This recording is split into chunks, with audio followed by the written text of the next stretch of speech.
Ya, halo selamat pagi anak-anak. Pada materi kali ini kita bertemu kembali tapi secara virtual karena situasi masih dalam masa pandemi. Harapan saya kalian di rumah tetap sehat, tetap semangat dalam mengikuti kegiatan belajar dan mengajar kita walaupun secara daring. Nah,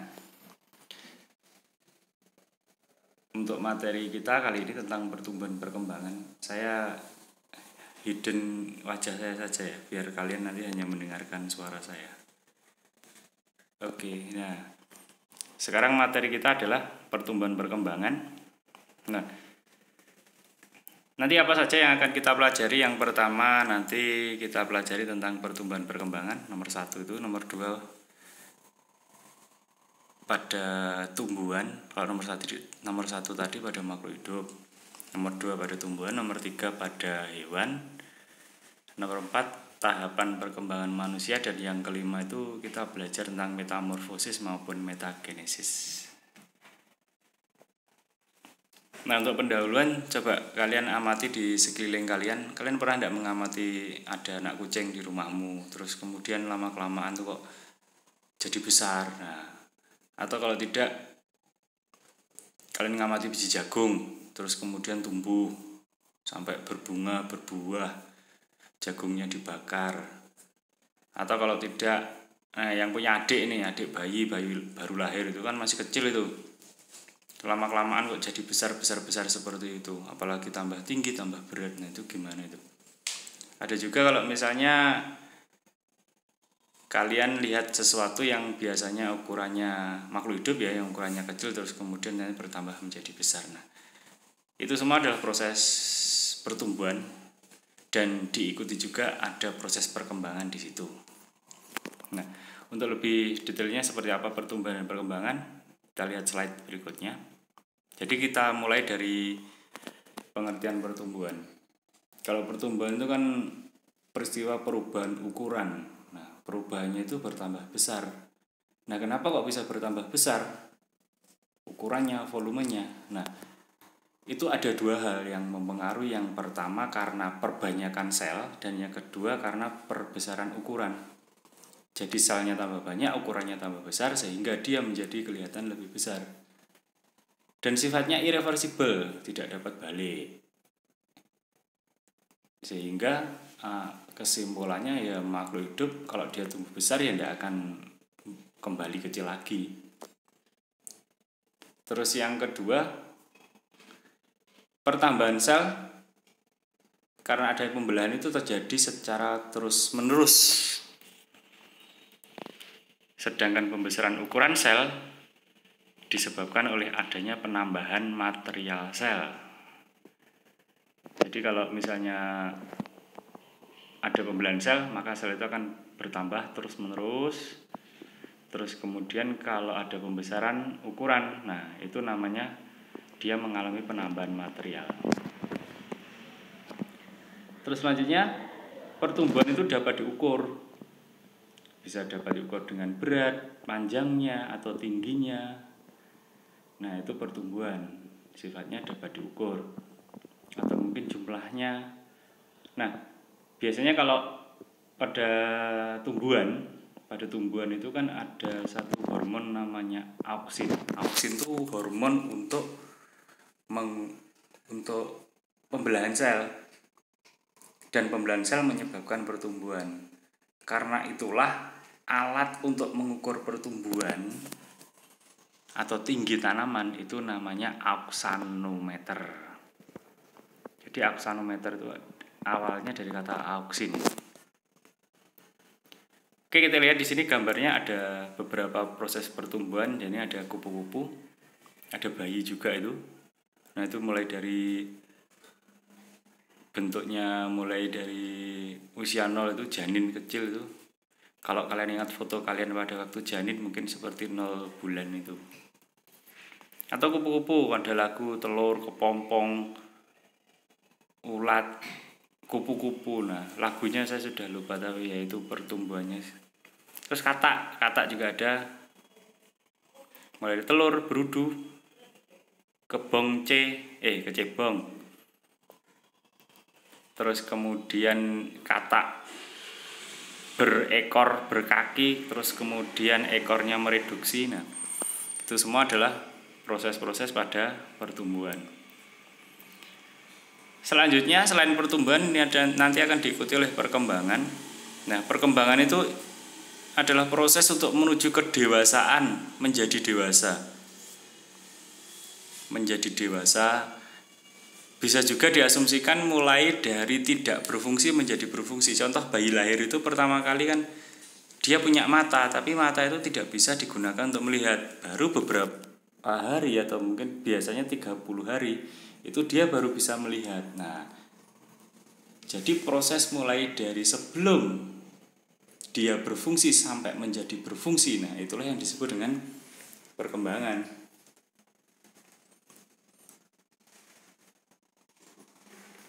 Kita lanjutkan. Nah, kemudian dari sini nanti setelah kita pahami pertumbuhan itu apa, perkembangan apa, nah harapannya kalian harus bisa membuat perbedaan antara pertumbuhan dan perkembangan.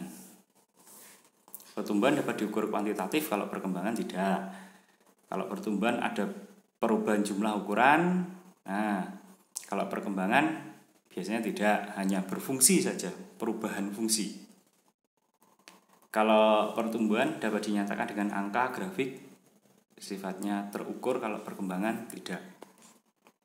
Dan yang penting ada satu lagi yang perlu ditambahkan, kalau pertumbuhan itu tidak dapat balik, irreversible, perkembangan reversible, dapat balik. Nah, coba kalian pahami, kok perkembangan reversible itu seperti apa gambarannya. Nah, ini jadi bahan diskusi kita nanti. Nah, kita sekarang masuk ke pertumbuhan dan perkembangan pada tumbuhan. Nah, proses pertumbuhan itu awalnya itu dimulai dari proses perkecambahan. Tumbuhan kan tumbuhnya dari biji, kecuali kalau dicangkok tidak. Tapi kalau secara alamiah itu tumbuhan itu tumbuhnya dari biji. Biji akan mengalami proses perkecambahan. Nah, biji itu berkecambah dulu. Nanti untuk kegiatan kalian, silahkan kalian coba mencari literasi di internet atau di buku bagaimana proses perkecambahan itu terjadi. Mulai dari tahap ada proses imbibisi, kemudian ada proses aktivasi hormon giberlin, dan seterusnya. Silahkan, nanti silahkan, itu tugas kalian nanti sebagai kegiatan kita hari ini. Selanjutnya setelah berkecambah dia akan mengalami pertumbuhan. Nah, pertumbuhan-tumbuhan itu ada dua. Ada pertumbuhan primer dan ada pertumbuhan sekunder. Pertumbuhan primer itu terjadi di jaringan meristem yang terdapat pada ujung akar dan ujung batang. Atau disebut juga dengan meristem apikal. Apik itu artinya ujung. Sedangkan pertumbuhan sekunder itu yang terjadi pada jaringan lateral. Lateral itu samping, kambium. Jadi ada di tumbuhnya melebar. Kalau primer itu tumbuhnya bertambah tinggi, tambah panjang. Kalau pertumbuhan sekunder itu tambah lebar. Nah, ini gambar tempatnya pertumbuhan primer ada di ujung akar. Ini ujung akar ini. Terus yang ini ujung batang ini. Jadi ini batang tumbuhan, kalau diperbesar bentuknya seperti ini. Selanjutnya, nah ini adalah pertumbuhan sekunder. Pertumbuhan sekunder yang ada pada tanaman. Ini gambar akar. Seperti yang ini gambar akar.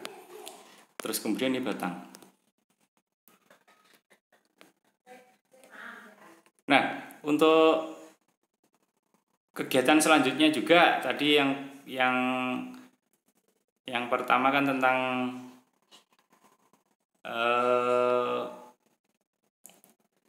proses perkecambahan. Nah, yang kedua sekarang coba kalian cari di sini, ini bagian-bagiannya apa saja ini. Vaskular bundle itu jaringan vaskular atau pembuluh angkut, ada xilem phloem. Nah, perlu kita pahami juga bahwa pada tumbuhan yang sudah dewasa itu ada ada floem primer, floem sekunder, xilem primer, xilem sekunder. Nah, silahkan itu nanti kalian coba cari dan tunjukkan di mana tempatnya xilem sekunder, xilem primer, floem sekunder, floem primer itu. Oke, ini mengulang tadi ya, jadi pertumbuhan primer itu pada meristem apikal, terus pertumbuhan sekunder itu pada sel-sel kambium. Nah, kalau sudah, kita lanjut ke faktor-faktor yang mempengaruhi pertumbuhan dan perkembangan. Silahkan dilihat di sini ada faktor luar. Kalau faktor-faktor yang mempengaruhi pertumbuhan itu ada faktor luar, ada faktor dalam. Nah, kalau faktor luarnya itu ada air mineral, kelembapan, suhu, cahaya. Nah, kalau faktor dalam ada faktor hereditas. Ada juga hormon. Nah, kalau faktor hereditas itu gen. Nah, ini gen.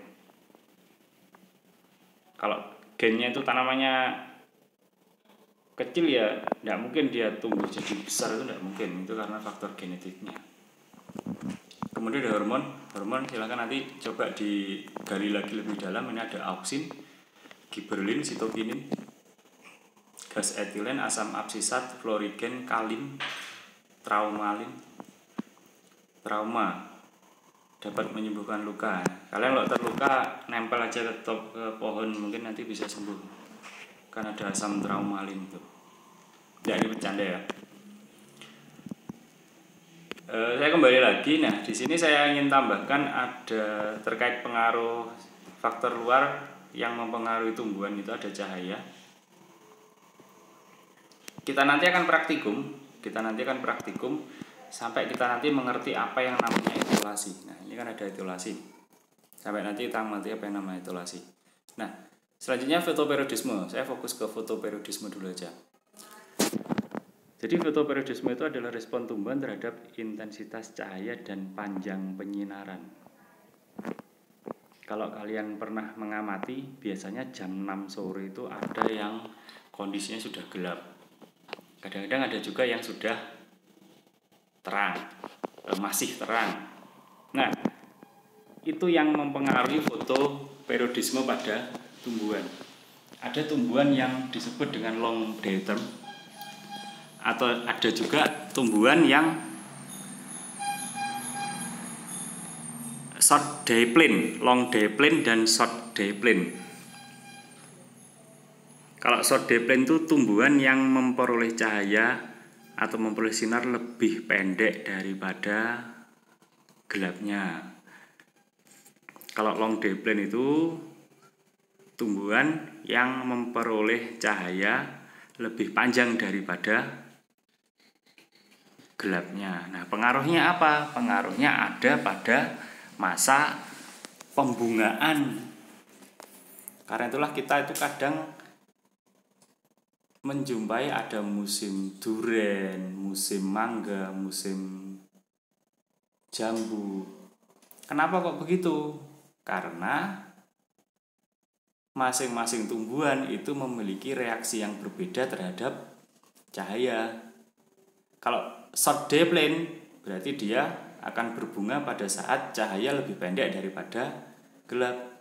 Kalau long day plane, tumbuhan akan berbunga ketika dia memperoleh cahaya lebih banyak daripada gelapnya. Nah, itu yang akhirnya membuat tumbuhan itu musimnya berbeda-beda. Jadi tumbuhan itu kalau berbunga kan tidak seenaknya saja gitu toh.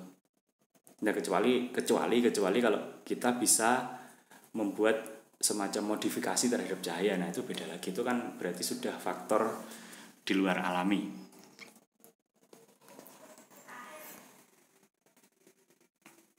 Nah, ini gambar ini menggambarkan tentang bagaimana sebuah tanaman itu bisa berbelok. Nah, bisa bengkok. Kalau yang A itu gambaran tentang distribusi hormon auksin pada batang atau pada akar. Nah,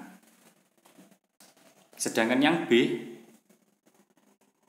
itu menggambarkan bagaimana suatu tanaman itu dapat berbelok ke arah cahaya. Nah, atau kalau di sini bisa juga dikatakan bahwa pembelokan tanaman itu salah satunya disebabkan oleh faktor auksin. Satu sifat utama auksin itu kalau kena cahaya rusak. Satu sifat auksin itu kalau kena cahaya rusak. Kalau kalian lihat gambar B ini, kita lihat, nah di panah yang satu di sini, yang sebelah kiri. Jadi yang bawah ini, yang bawah saya tunjukkan yang bawah ini. Nah itu auksinnya lebih banyak, lebih aktif dibandingkan yang atas.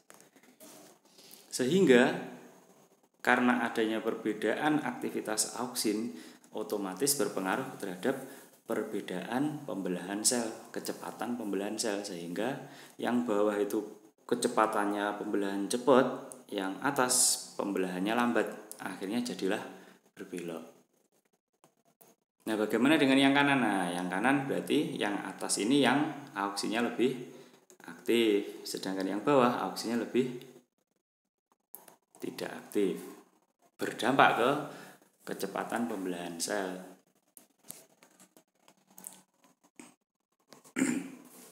Sekarang dari gambar ini, dari penjelasan saya tadi, tentunya kamu mungkin sudah bisa menjelaskan bagaimana sebuah tanaman itu bisa berbelok ke arah cahaya. Apakah ada yang narik? Apakah ada suatu aktivitas yang membuat dia berbelok? Tentunya ini ya yang B ya. Karena ada suatu aktivitas yang bisa berbelok, membuat dia bisa berbelok. Nah, aktivitasnya siapa? Bagaimana prosesnya? Nah, itu harapannya nanti kalian bisa menjelaskan itu. Oke, itu nanti kalian jelaskan ada di penugasan. Oke, ini yang kedua tentang pertumbuhan fase embrionik. Saya sampaikan setelah ini, kita istirahat dulu. Silahkan kalian pahami dulu terkait dengan pertumbuhan dan perkembangan pada tumbuhan. Untuk berikutnya nanti akan saya sampaikan ke rekaman yang selanjutnya. Terima kasih.